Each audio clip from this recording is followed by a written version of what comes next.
Uh, I've been asked to do announcements at my church that I'm involved with right now on a regular basis.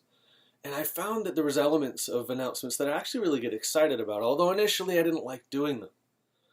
But I found ways to make it more natural and more fun. And so I thought I would share with you a little bit of how that goes. Now, remember, there's all sorts of different options. You don't need to do announcements necessarily, but if you've chosen to do announcements, or it's part of your church, which it most likely is, then I wanted to challenge you with a few thoughts and videos that I'm going to put together as kind of tutorials or walkthroughs of what we could do.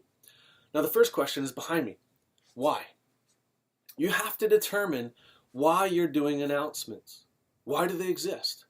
Is it just for information? And if that's the case, why are you sharing any information at all? It may seem like a big question, but honestly, you need to answer this question because you're not going to be able to determine what announcements to do or not to do unless you have a context and a rationale for why you're doing them in the first place. Okay? So, for me, my personal purpose and the purpose of the church that I'm involved with now is that I want it to feel like a family.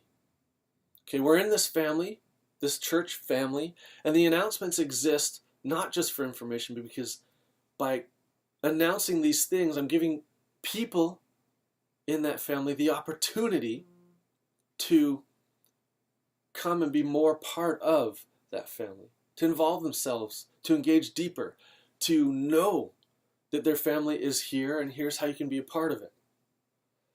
I want them to feel warm on the Sunday morning or whenever your service might be. Warm and welcome, a part of that family. I want them to remember these announcements as being elements of what it is to be a part of that family. Lastly, I want them to be clear. They need to be clear. And now, you don't want to take too much time. You don't want to be spending 20 minutes on announcements. All these things fall under that, but you have to pick the primary rationale behind everything, because determining, first of all, like I said, what to announce first, and secondly, determining how else to determine if it's going well or not, are based on these things. Was it memorable? Well, yes, but it was too long. Well, what's the primary goal? Memorability first.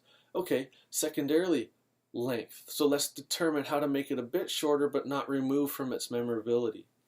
Things like that. So you must start with the why.